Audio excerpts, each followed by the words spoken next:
Sejam muito bem-vindos a mais uma aula.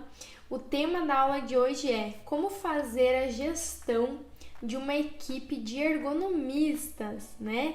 Ao longo dessa semana a gente está abordando profundamente parte comercial de ergonomia, empreendedorismo, abrir um negócio de ergonomia, os benefícios, as vantagens. E para fechar esse aquecimento que a gente está fazendo, né? Pré-workshop, nada melhor do que falar sobre esse tema, gestão de uma equipe de ergonomistas. Inclusive, eu tenho alunos da minha mentoria que já abriram seus negócios, já cresceram e já pediram dicas sobre isso. Então, é um tema bem relevante, tanto para quem já precisa fazer essa gestão, porque já tem um time trabalhando, quanto para quem sonha realmente em crescer, né, ter profissionais ajudando, para já ter uma boa noção e dicas fundamentais para você fazer uma boa gestão quando você montar uma equipe. E o que seria, né, uma equipe, um time de ergonomistas? Quando você abre a sua empresa, muitas vezes você abre sozinho, né? E eu aconselho, inclusive, porque eu acho que tudo é uma escada, né? Tem que ter os degraus de crescimento. Então, eu altamente recomendo que você inicie o seu negócio sim sozinho, né? Sem funcionário. Se você não tiver sócios, não tem problema, eu não tenho, porque tudo é um crescimento. Só que se a sua consultoria crescer e você quiser que ela cresça, porque também depende do dono, né, do empreendedor, se você quiser que a sua consultoria cresça, se você quiser que a sua empresa cresça, ou a sua empresa cresceu já, a consultoria cresceu já, você começa a precisar de braços para te ajudar, porque você sozinho não dá mais conta da demanda de trabalho. E isso é ótimo, né? É sinal de que você está tendo bastante trabalho, de que você está tendo demandas para trabalhar que você não consegue mais sozinho. E é nesse momento que é o ideal você começar a contratar braços, né? Alguns alunos da mentoria sempre perguntam no começo, em quase todas as turmas: Débora, eu preciso abrir minha empresa e já contratar funcionários? Não, de forma alguma. Você só vai contratar a partir do momento que você esgotou todo o seu tempo, toda a sua agenda, que você não consegue mais dar conta de trabalhar sozinho. E aí sim é um bom sinal. Se você começa a abrir um negócio contratando pessoas, você corre o risco de iniciar já no negativo ou no vermelho, porque às vezes não é de imediato que você vai fechar contratos, e contratos grandes que precisem de mais braços para te auxiliar. Então o ideal é você contratar sob demanda. Apareceu um serviço que você não dá conta, contrata. Ou tô atolada, não consigo mais sozinho, aí você contrata, tá? Então é nesse momento que deveria iniciar a gestão, né, de uma equipe de ergonomistas, né? Quando você não dá conta mais sozinho, você precisa de uma equipe para te auxiliar. E eu sei que aqui tem pessoas de vários nichos, né? Se você é fisioterapeuta, engenheiro da área de saúde ou da área de segurança, todas essas dicas vai servir, porque essas dicas de gestão que eu vou passar para vocês, ela serve não só para ergonomia, alguns é específico de ergonomia, mas vai dar uma boa visão para vocês de como fazer essa gestão, né? Itens muito importantes que não podem passar batidos. E por que é importante, né, você ter essa noção de gestão de uma equipe de ergonomistas? Primeiro, porque pode ser que você já esteja nesse momento de fazer uma gestão e não percebeu, né? Deixa a vida me levar, né? Mas não, a gente precisa fazer uma gestão eficiente para ser um negócio duradouro a longo prazo. E também é importante para você que de repente nem abriu sua consultoria, deseja abrir, ou que está no início, ou que trabalha sozinho, para você ter uma clareza de que pode ser que chegue um determinado momento que você precise de braços, e para você, eu vou te mostrar que não é tão difícil fazer isso, para você ficar tranquilo, ficar calma, que não é tão difícil, né? Se você seguir essas dicas que eu vou te passar, não é difícil fazer uma gestão de equipe de ergonomistas, ou de outras áreas também, caso você seja de outras áreas. Então eu tenho certeza que vai ajudar tanto quem já precisa ou quem já faz, quanto quem almeja que isso aconteça na sua carreira profissional um dia. Vamos lá então. Eu trouxe 9 dicas, tá, para você, de como você pode e consegue fazer uma gestão de um time de ergonomistas, tá? Dica número 1, comunicação clara. Gente, ao longo dos anos eu percebi que as pessoas é algo quase que natural do ser humano. A gente tem medo de falar, a gente tem vergonha de falar. A comunicação é algo que trava muitas pessoas. E além disso, muitas pessoas pensam que o que ela quer falar para outra pessoa, na verdade a pessoa já sabe, não precisa falar. E aí acaba pecando pela falta de comunicação. Gente, não pode ter vergonha de falar. Se você é o cabeça ali desse time de ergonomistas, você tem que ser claro no que você vai falar, você tem que ser objetivo nos recados, nas orientações, nos prazos. Você não pode deduzir que a outra pessoa já sabe. Você não pode deduzir que a outra pessoa já entende daquilo. Você não pode deduzir que ela já sabe o caminho que ela precisa seguir. Na realidade, na maioria das vezes, a pessoa está perdida e ela precisa da sua orientação. Por isso, dessa comunicação clara, dessa comunicação objetiva. E nem que você seja cansativo. Sempre pergunte se aquela pessoa que está ali no seu time, aquele ergonomista que está trabalhando com você, sempre pergunte se está tudo bem, se está esclarecido, se ele entendeu tudo ou se ele precisa de ajuda. É muito necessário ter essa comunicação facilitada.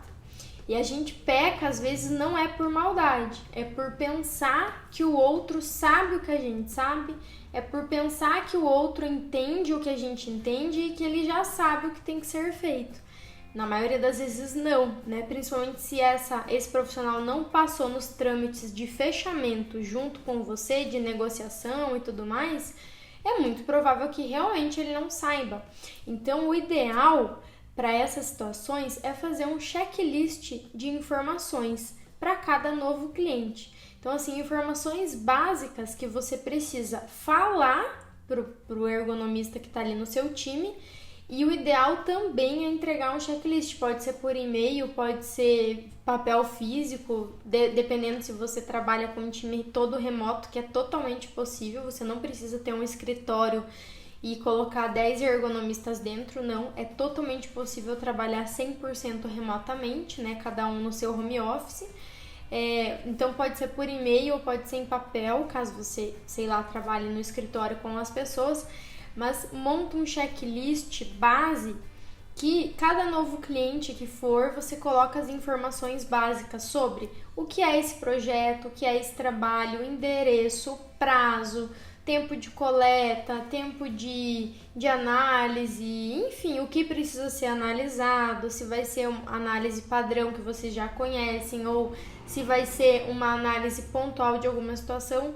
Quem é o contato lá, o nome da pessoa, o cargo da pessoa, o que é necessário para entrar nessa empresa, precisa levar o capacete, precisa levar o sapato de segurança, ou ela fornece, qual EPI precisa, enfim, né? Pode entrar com adorno, não pode, né? Anéis, joias, pode entrar com maquiagem, pode entrar com perfume. Às vezes tem empresa que não pode, indústria alimentícia, por exemplo, você não pode ter nenhum adorno, não pode ter esmalte na unha, não pode ter maquiagem, não pode ter creme, não pode ter protetor solar, não pode ter perfume. Então, um simples checklist inicial vai ajudar muito esse profissional que está no teu time de ergonomia, tá? Então, eu já vou falar mais sobre protocolos, mas é como se fosse um protocolo interno do teu time ali, que toda vez que tem um cliente novo, você passe por todas essas informações. Por quê, gente? A falta de comunicação clara pode causar uma insegurança nesse ergonomista que está no teu time. Porque é óbvio, quando eu não sei o que eu preciso fazer, eu me sinto insegura. Também pode causar algum constrangimento para ele, porque imagine, ele não sabe, vou dar exemplo de uma mulher, né? Geralmente a mulher é mais vaidosa, quer passar uma maquiagem, alguma coisa assim para trabalhar. Chega lá, não pode entrar com essa maquiagem. Aí tem que tirar tudo na hora. Então isso é constrangedor.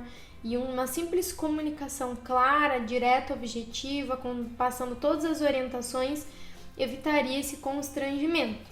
Então, essa parte da comunicação clara é a primeira dica, e não ter medo nem vergonha de falar. Se precisar falar alguma coisa, tanto positivo quanto um pouquinho negativo, você precisa falar, né? Não deixar no ar, porque ninguém adivinha, tá? Então, isso é essencial, comunicação clara, tá? A segunda dica para fazer uma boa gestão de uma equipe de ergonomistas é capacite a sua equipe, tá? Isso é um ponto importante, até engraçado, porque às vezes a gente vê por aí vagas disponíveis para trabalhar com ergonomia. Às vezes solicita uma lista gigante de pré-requisitos, enfim, um currículo gigantesco, quando as empresas às vezes não percebem que, dependendo do objetivo daquele trabalho e como ele será feito, às vezes é melhor pegar uma pessoa crua, uma pessoa sem vícios, uma pessoa iniciante e capacitá-la para ela fazer exatamente da forma que a sua empresa trabalha, do que pegar alguém que tenha muita bagagem. Claro, tem trabalhos que sim, exigem mais bagagem, conhecimento, currículo e tudo mais. Mas dependendo do tipo do trabalho, às vezes é melhor você treinar esse profissional, né, cru. Um jovem, um iniciante, que ele vai aprender a forma com que você trabalha, né, capacitando ele, e ele de repente vai trazer mais resultados e não vai ter tanta discrepância com a forma que a sua empresa trabalha do que se fosse um profissional mais experiente, por exemplo. Só tô dando esse exemplo, óbvio que não é regra, óbvio que não segue regra em lugar nenhum, até porque cada empresa é diferente uma da outra, cada consultoria tem seus próprios valores e sua visão diferente, né? Mas é uma dica, né? Capacitar os seus trabalhadores, a sua equipe de ergonomistas. E para fechar esse assunto de capacitação, às vezes a gente tá ali na correria do dia a dia, misturando muito o meu pessoal com o meu profissional, a minha pessoa física com a minha pessoa jurídica, que esquece que quando eu estou capacitando o meu time, os meus profissionais, sejam prestadores, sejam CLT, eu estou investindo na minha empresa e no meu negócio. Eu não estou jogando dinheiro fora. E a gente consegue ter essa visão muito clara quando a gente consegue separar muito bem eu, Débora, pessoa física, e o meu negócio, pessoa jurídica, que é soluções ergonômicas. Tudo bem, eu estou investindo nessa pessoa em capacitação, mas ela vai trazer retorno para quem? Não é para mim, é para a minha empresa. Então, ver isso como um investimento é um ponto forte da sua gestão de ergonomistas, quando você tiver o seu time de profissionais ou para você que já tem o seu time de profissionais. Não adianta você cobrar muito da parte técnica de uma pessoa que você mesma contratou se você não capacitou ela. Então, como que você vai poder cobrar isso e esperar esse resultado dela se você não capacitou ela da forma que você queria, né, que fosse? Então, essa questão de capacitação profissional é um ponto chave muito importante de fazer uma boa gestão de uma equipe de ergonomistas. Terceira dica para uma boa gestão de uma equipe de ergonomistas: tenha processos de trabalho, tá? Métodos, processos de trabalho, como você preferir chamar. Eu gosto de chamar de processo de trabalho ou métodos, tá?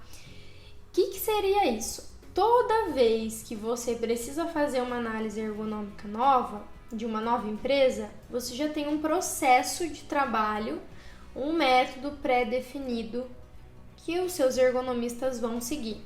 Toda vez que você vai fazer uma blitz postural no cliente, você já tem um processo, um método que todos os profissionais vão seguir e vão fazer de acordo com o método da sua empresa. Então, eu sei que cada profissional que você contrata, ele tem a sua expertise, ele tem a sua bagagem, ele tem o seu próprio método de trabalhar, e isso é excelente. Troquem figurinhas dentro da sua equipe, mas então desenvolvam juntos um método, se for o caso, com que todos sigam esse mesmo, tá? Porque você não pode mudar drasticamente a forma com que você trabalha de cliente para cliente.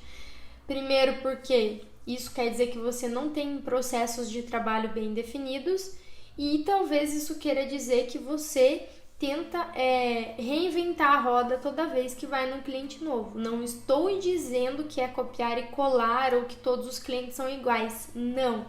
Porém, ter processos de trabalho na sua empresa e na sua equipe de profissionais vai te poupar tempo e vai orientar os profissionais em como fazer. É de novo aquilo que a gente já falou na primeira dica, de não deixar os profissionais perdidos, sem saber o que fazer. Se você já tem processos de trabalho bem definidos e, obviamente, a sua equipe de ergonomistas foi treinada para desenvolver esses processos como se fosse você mesmo fazendo, vai ter muito mais resultado e vai ter uma otimização do tempo muito bem feita, né? Porque a gente consegue otimizar muito bem o tempo quando já inicia de um processo de trabalho pré-definido, tá? E, obviamente, esse processo, ele é uma melhoria contínua, né? Eu vou dar um exemplo. Eu tenho o meu método de análise ergonômica do trabalho, o método que eu utilizo aqui nas soluções ergonômicas com os meus clientes. Eu ensino esse método de AET no treinamento online MDD, que é o método Débora Dengo de análise ergonômica do trabalho. Toda vez que eu preciso braços para fazer uma análise ergonômica do trabalho que eu não dou conta sozinha, eu vou precisar contratar uma pessoa ou um time de ergonomistas e eu vou treinar com o meu método de AET. Então, ele não vai fazer AET no cliente do jeito que ele acha que é o certo ou da forma dele. Não, ele vai fazer de acordo com o meu método de AET. Para facilitar, eu sempre pego os meus alunos. Por quê? Eles já foram treinados com o meu método. Então, é um caminho muito mais curto. Então, não deixa de ser um processo de trabalho bem definido. Quando eu tenho meu processo de AET, a minha equipe ou os profissionais que eu vou contratar, eles foram ou serão treinados com o meu processo de AET. E por que isso é importante ter processo? Todo mundo fala a mesma língua, entende? Então não tem como eu estar, por exemplo, eu tenho uma equipe de 6 ergonomistas em 3 empresas fazendo análise ergonômica do trabalho. Todos falam a mesma língua, todos utilizam as mesmas ferramentas, todos utilizam as mesmas normas, todos utilizam as mesmas ISO, as planilhas são as mesmas. Lógico, cada cliente vai ter uma realidade diferente, mas o meu apanhado, os meus fundamentos, a minha base que vai sustentar todas essas análises, ela é a mesma. Então, imagine que eu tenho uma base cheia de fundamentos de ergonomia. Essa empresa vai precisar de um pouquinho desses fundamentos porque ela tem essa realidade. Outra empresa vai precisar dessa outra parcela de fundamentos porque é outra realidade.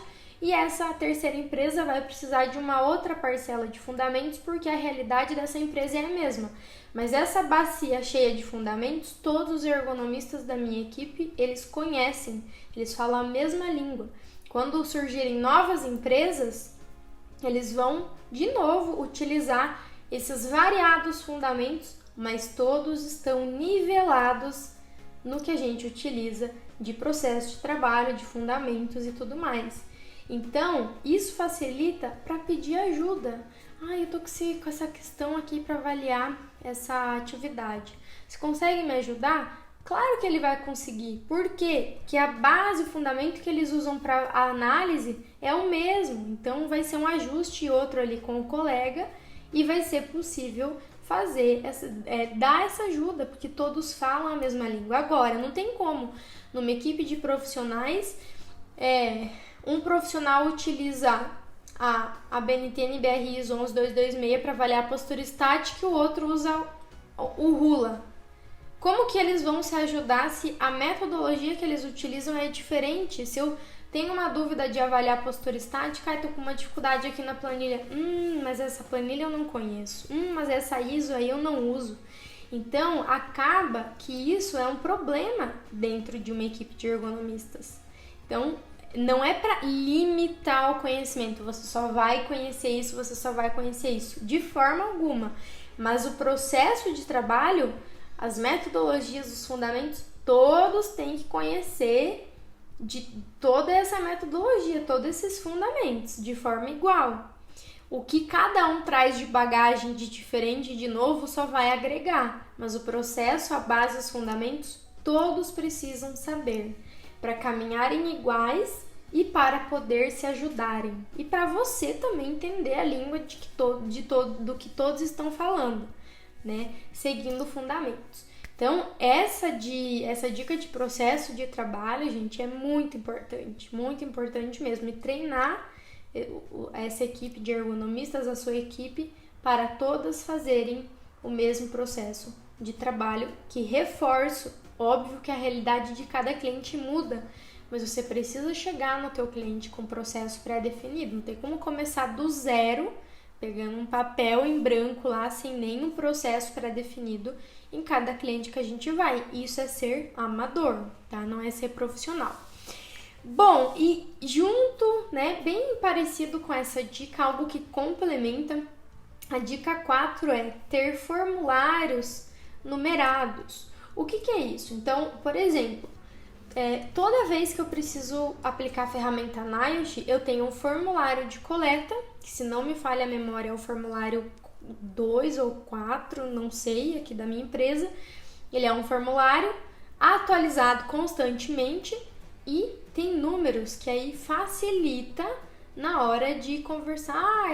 É o formulário do NIOSH. Qual? O número 2. Tá fácil de encontrar, tá sempre atualizado e todo mundo utiliza esse mesmo formulário para coleta. Então, se eu tenho uma equipe de ergonomistas e aí todo mundo vai coletar com uma folha em branco, vai ser uma bagunça de informações.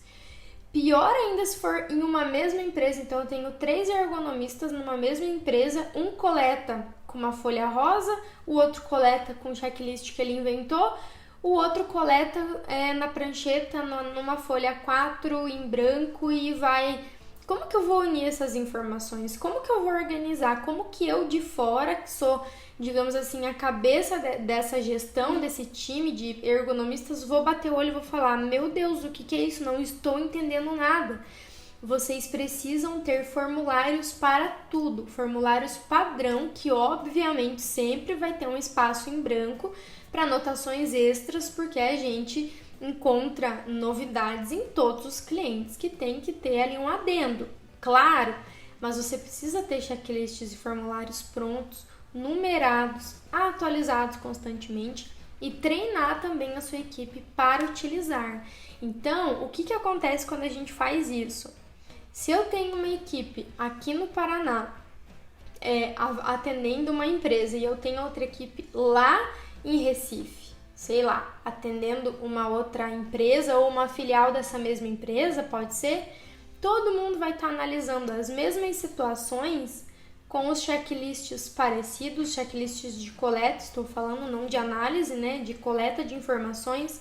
Se eu precisar reunir tudo isso, vai estar tudo organizado, tudo bonitinho, falando a mesma língua, levantaram os mesmos campos. Esses checklists, esses formulários de coleta, os mesmos serão utilizados no pré-análise, no pós-recomendação de melhoria. Então, você consegue ter um comparativo. Se no começo eu coletei um monte de informações, fiz a análise, não tinha um processo de trabalho, fiz as recomendações, quando eu for reavaliar, eu não lembro mais quais foram os parâmetros que eu coletei para analisar, para ver se teve uma melhoria eficaz, porque eu não tenho um parâmetro, não tenho um formulário de coleta bem elaborado que me permita fazer um antes e depois. Então, tem muitos benefícios de você ter formulários, checklists enumerados ali no seu processo de trabalho, que esses formulários, eles fazem parte do seu processo de trabalho, do seu método de trabalho, tá? E todo mundo falar a mesma língua e coletando as mesmas informações e analisando da mesma forma, tá? Obviamente, a dica 5 até já dei um spoiler, é atualizar os formulários, né? Então, todo ano aqui, às vezes antes, né? Mas pelo menos uma vez por ano, eu reviso todos os meus formulários, tanto a minha análise ergonômica, meu método de AET, quanto os meus formulários de coleta, meus checklists de coleta, eu reviso pelo menos uma vez por ano. Se acontece alguma alteração em norma, em lei no meio do caminho, obviamente eu vou revisar e atualizar antes desse prazo. Mas no mínimo uma vez por ano eu revejo tudo que eu tenho de levantamento de informações, formulário de coleta, checklist, AET, e se eu preciso atualizar alguma coisa, tem que repassar para a equipe. Então, deixa, né, pelo menos, é no mínimo, tá? Você pode revisar todo semestre, todo trimestre, mas no mínimo, uma vez por ano, tá? Se mudar normas, a gente tem que revisar antes. A dica 6, que essa é a dica mais legal de todas, eu acho que isso é fantástico de fazer, é você utilizar o método Scrum na sua equipe de ergonomistas. Uns conhecem por Scrum, outras pessoas conhecem por Scrum. Vou falar das duas formas para todo mundo entender do que eu tô falando. Para mostrar, eu vou tirar aqui e eu vou mostrar para vocês o meu Scrum hoje, tá? Scrum, para quem conhece. De uma forma geral, não vou entrar no que eu preciso fazer, só para vocês entenderem o que é e como é legal utilizar dentro de equipes. Deixa eu pegar aqui, tirar do suporte. Só um pouquinho. Vou virar aqui. Olha aqui quem tá dormindo. Filhinha. Tá nem aí. Passeou hoje no parque, tá morrendo de cansaço. Ó, o Scrum ou Scrum, pra quem, né, dependendo como vocês usam, eu vou passar bem resumido, tá? Ele se resume em você colocar todas as tarefas que você precisa fazer. Então, em to do é o que eu preciso fazer. No meio é as tarefas que eu estou fazendo, né? Aí eu passo do to do, que era para fazer, e coloco na coluna de estou fazendo. E o done já fiz, né? Nossa, Débora, mas isso parece tão simples. O que tem de mágico nisso? Ou sei lá. Gente, isso aqui te dá uma clareza do que você precisa fazer, te dá uma clareza do que você já está fazendo, te dá um alívio porque você consegue ver tudo que já foi feito, tá? Então, assim, isso aqui é uma mão na roda, tanto para você que trabalha sozinho, obviamente, mas como o foco da aula é gestão de equipe de ergonomistas, isso aqui é muito bacana você fazer quando você está num projeto. Então, você pode fazer um Scrum, por exemplo, em cada análise ergonômica que você tiver. Você pode fazer um Scrum para cada cliente que você tiver. Você pode fazer um Scrum só e você colocar cores para cada cliente. Então, por exemplo, a cor rosa é para o cliente A, a cor amarela é referente ao cliente B, a cor azul é referente ao cliente C. Óbvio, tudo isso vai depender do porte da sua empresa, o número de clientes que você atende, o número de análises ou de projetos de ergonomia que você está fazendo. E isso aqui, cada profissional, cada vez que executa, já muda o post-it de lugar. Quando finalizou, muda o post-it de lugar. Se tiver muitas tarefas, você pode fazer uma reunião diária para já limpando o que já foi feito. Então, o ideal antes de limpar o que já foi feito é sempre fazer uma reunião para mostrar os resultados, tá? Se você não tem tantas tarefas ou é um cliente só, enfim, uma equipe enxuta, você pode fazer uma reunião semanal para mostrar tudo o que precisa ser feito, o que está fazendo e o que já foi feito para limpar essa coluna E o mais importante dessa reunião é levantar o que não foi possível fazer e o que está impedindo a tua equipe de fazer o que está aqui no to-do, que é para fazer. Então, eu não consegui fazer essas tarefas porque tem um impedimento que não depende de mim, por exemplo, que eu preciso para fazer. Então, nessas reuniões, que também é um tópico que eu já vou falar, é muito bacana porque você consegue entender o que não está sendo feito e por que não está sendo feito. Então, esse método é muito bacana e esse é um método físico, tá? Esse é o método físico do Scrum. Se você tiver uma equipe remota, você tem o Scrum digital também, que cada um pega o seu quadradinho e muda de lugar, tá? Cada um pega a sua tarefa e muda de lugar digitalmente. Eu já vou voltar aqui para vocês para falar sobre o Scrum digital, para quem tem equipes remotas, tá? Então, esse é um exemplo aí que funciona super bem quando você tem uma equipe de profissionais para todo mundo conseguir visualizar o que cada um está fazendo, o que precisa ser feito, o que já foi feito, para todo mundo ter uma clareza muito grande, tá? Gostaram? Agora eu vou falar sobre o Scrum digital, tá? Então, esse quadro que eu mostrei físico para vocês, ele é um quadro, obviamente, que só dá para usar se você tem um escritório físico com as pessoas ali junto com você diariamente, tá? Se a sua equipe é remota, a sua equipe de ergonomistas, que é completamente possível você ter uma grande empresa toda online, toda remota, porque o principal não é você estar ali na empresa, o principal é se deslocar até o cliente e você pode fazer os relatórios, os laudos, as análises em home office, né? É completamente possível, por isso que eu acho fantástico ter um negócio de ergonomia, por conta dessa versatilidade que você tem de poder crescer se você quiser de dentro da sua casa, em qualquer lugar do Brasil. E do mundo, no caso, né? Se for também. Eu tenho uma aluna do Paraguai, por exemplo, que fez a mentoria e que está seguindo os passos de abrir o negócio dela no Paraguai. Então, é show de bola. Se você tem uma equipe remota, ou até mesmo pode ser uma equipe física, mas como a gente se desloca muito para o cliente, às vezes nem todo dia está ali no escritório, você pode usar o Trello, tá? Trello. O Trello é uma ferramenta online gratuita que ele simula o Scrum. Você consegue criar quantas colunas você quiser para qualquer projeto, para qualquer ação, para qualquer análise ergonômica, para qualquer cliente. Não precisa ser só essas 3, se você quiser mais. Você não precisa ser o que fazer, fazendo e já feito, né? Você pode criar quantas você quiser, porque cabe dezenas, né? Uma do ladinho da outra.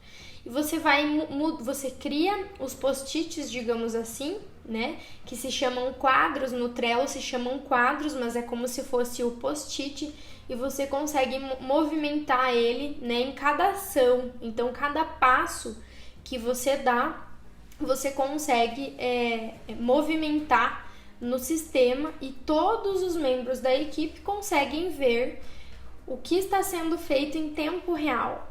E isso é bom numa equipe para ver também onde está o gargalo. Às vezes uma pessoa está sobrecarregada, ela não está conseguindo, a parte dela, ela não está conseguindo movimentar para frente. O que está acontecendo? Né? Precisa de ajuda, precisa uma reorganização de tarefas. Então, só para vocês terem uma noção, esse meu Scrum que eu mostrei para vocês, ele é só meu, só eu vejo, são tarefas minhas, né, que só eu faço, ou que as tarefas que eu preciso delegar, né, o que eu preciso delegar ou que é só meu. Com quem trabalha comigo, o meu Scrum, ele é digital, 100% é o Trello, tá? Então, tudo que a minha equipe está fazendo, eu acompanho em tempo real. Cada um movimenta, né, a sua tarefa realizada, eu acompanho. No final, tudo é arquivado, né, quando acabam as tarefas. Eu gosto de deixar um mês ali até arquivar, para eu ter um panorama geral de tudo que a gente fez dentro de um mês. E aí eu arquivo essas tarefas já feitas depois de um mês, mais ou menos. E dá para fazer quadros do que você quiser. Como eu comentei, pode ser um Scrum por empresa, ou um Scrum por análise ergonômica, ou um Scrum geral, e aí no digital você pode colocar etiquetas. Então, por exemplo, aqui eu mostrei para vocês no quadro físico, você pode colocar, por exemplo, cada cor de post-it representa um cliente, por exemplo. No Trello, que é o digital, você coloca etiquetas que podem representar um cliente, caso você queira ter um quadro digital só para tudo. Às vezes não é legal, às vezes é bom você ter um para cada projeto, ou para cada cliente, ou para cada serviço que você presta, mas também é legal às vezes deixar mais enxuto, que daí todas as informações estão ali. Às vezes eu tenho 6 quadros no digital, então às vezes eu esqueço de olhar um ou outro, né? Porque são bastante quadros. Então, isso que eu deixei mais enxuto. Eu tinha uns 8, 9 quadros, aí eu consegui deixar mais enxuto para só 6 quadros, justamente para eu não falhar de repente não olhar todos os quadros todos os dias, mas é rapidinho, você passa o olho lá, você já tem um panorama de tudo que está sendo feito em tempo real, então isso é bem legal. Para mim essa é a dica mais bacana dessa gestão de uma equipe de ergonomistas, tá? A dica 7 sobre uma boa gestão, como fazer uma gestão de equipe de ergonomistas, é ter reuniões recorrentes, tá? Então, eu já dei o exemplo ali do Scrum, né? Ou do Scrum, dependendo como você chama, que o bacana é você fazer as reuniões, não é só ter os quadros ali, é você fazer reuniões para apresentar tudo que já foi feito e também para apresentar o que não foi feito e o que está impedindo essas pessoas de fazerem, né? Eu não consegui fazer isso porque eu não tenho contato dessa empresa, por exemplo, né? Então você consegue levantar. Essas reuniões que eu digo de fazer recorrente, se a sua empresa for grande, ter uma equipe de ergonomistas grande, pode ser diária essa reunião, né? Rapidinho ali, um bate-bola bem rapidinho, pode ser diário. Se for um porte ali, uma equipe não tão grande, mas razoável, uma reunião semanal é bacana. Mas no máximo, mesmo que você tenha uma equipe enxuta de ergonomistas, uma equipe pequena, fazer reuniões mensais, no máximo, tá? O que tem que ter nessas reuniões? Todos os passos que cada um deu de forma resumida, o que não foi feito ainda e explicar os motivos. Isso não é uma cobrança, é porque às vezes essa pessoa precisa de ajuda para dar os próximos passos. Olha, eu não consegui fazer análise da função tal da empresa X porque eu não domino essa ferramenta, por exemplo, que é necessária para essa análise. Então eu preciso de um reforço. Pronto, né? Todo mundo já fica ciente que precisamos ajudar essa profissional da equipe com isso para ela seguir com as próximas etapas. Além disso, é um momento óbvio de expor as dificuldades e de pedir ajuda, né? Essa reunião é um momento de dar novas orientações, caso tenha, novos avisos, caso tenha, né? Abordar sobre novos projetos, caso tenha. Então, tem que ter reuniões. As pessoas têm medo, às vezes, de fazer reuniões com a equipe, né? De pensar, vão me achar chato, vão achar que eu tô cobrando muito, vão achar que eu sou pentelho. Muito pelo contrário. Essas reuniões orientam as pessoas. Então, a gente tem que parar de ter esse olhar de que tudo é cobrança. Muito pelo contrário, quem está lá do outro lado precisa dessas orientações e precisa desse espaço para trocar informação, para pedir ajuda, para falar sobre as dificuldades, para falar sobre o que já foi feito também, para ver a evolução de todos os passos, de todos os projetos. Então, esse espaço é necessário. Esse tempo é o tempo melhor investido durante um projeto, uma gestão de uma equipe, tá? Que mais? Gente, dica 8 sobre uma boa gestão de uma equipe eu nem ia colocar porque é meio óbvio, mas às vezes não seja, né? Uniforme, tá? Tem que ter um padrão, né, dessa equipe. Porque o nome já diz equipe, então tem que ter um nivelamento, né? Todo mundo tem que se sentir pertencente, né, a esse grupo, a essa equipe, a essa empresa. Então, é bacana deixar livre? Mas tem que ter uma identificação profissional. É muito engraçado, mas muitas empresas, principalmente iniciantes, não dão tanto valor a isso, não dão tanto peso. Mas você vestir uma camisa é literalmente você sentir pertencente àquele lugar, né? A gente não usa a expressão vestir a camisa para tudo, né? Tem que vestir a camisa, ele vestiu a camisa. E não é só no sentido literal, isso é real, né? Vestir a camisa é importante. Então, dê uniformes, dê uma identificação para essas pessoas que estão na sua equipe, né? Não deixe isso de lado. Eu sei que envolve investimento, pode ser mais para frente, mas isso é muito importante. A pessoa se sente, aquele profissional se sente pertencendo àquela empresa, pertencendo ao teu negócio, pertencendo à sua missão, tá? Então isso é bem bacana. E a última dica, e não menos importante, eu diria que é uma das mais importantes, sem dúvidas. A dica do Scrum era a mais legal, aquela que eu adoro e que eu uso muito.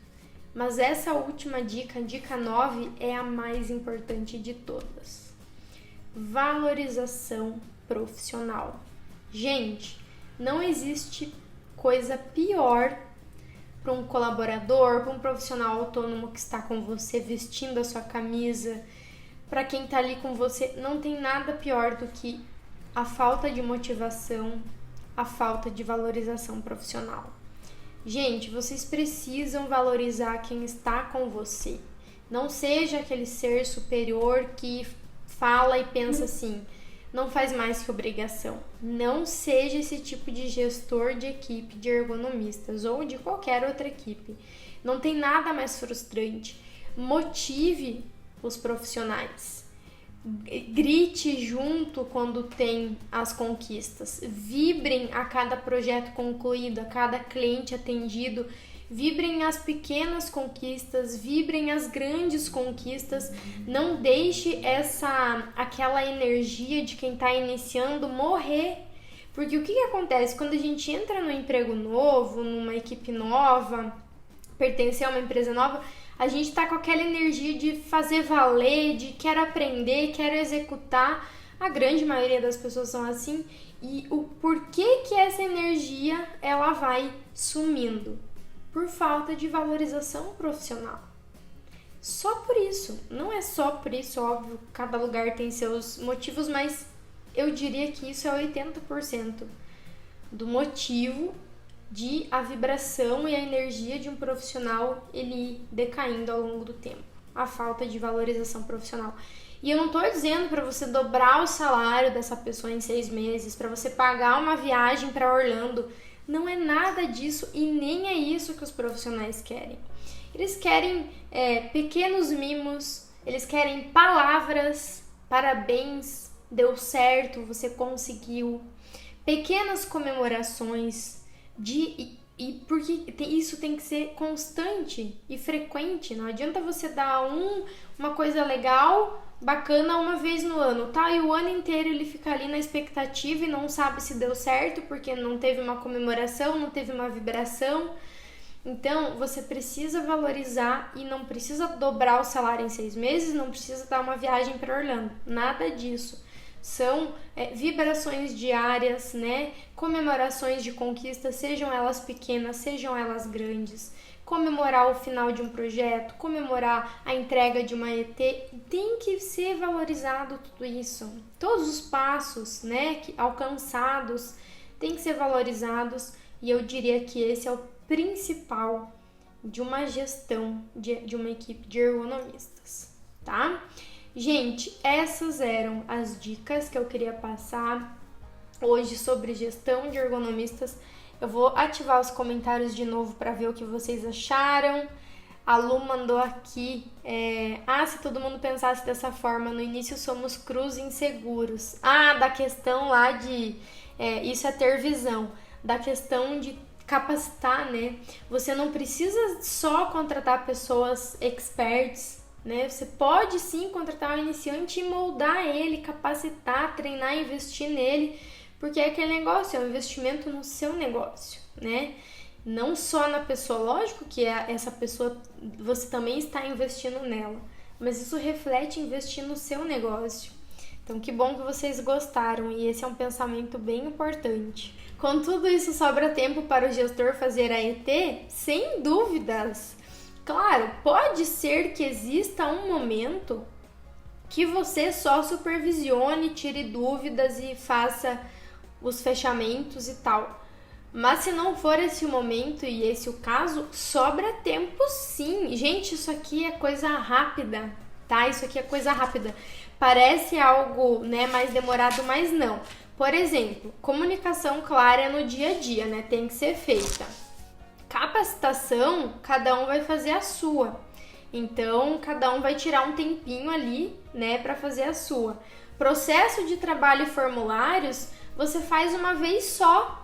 E você pode rever só no outro ano, né? E as outras dicas também por exemplo, o Trello, o Scrum. É rapidinho ali que você vê. Eu tenho 6 quadros em 30 minutos por dia no máximo.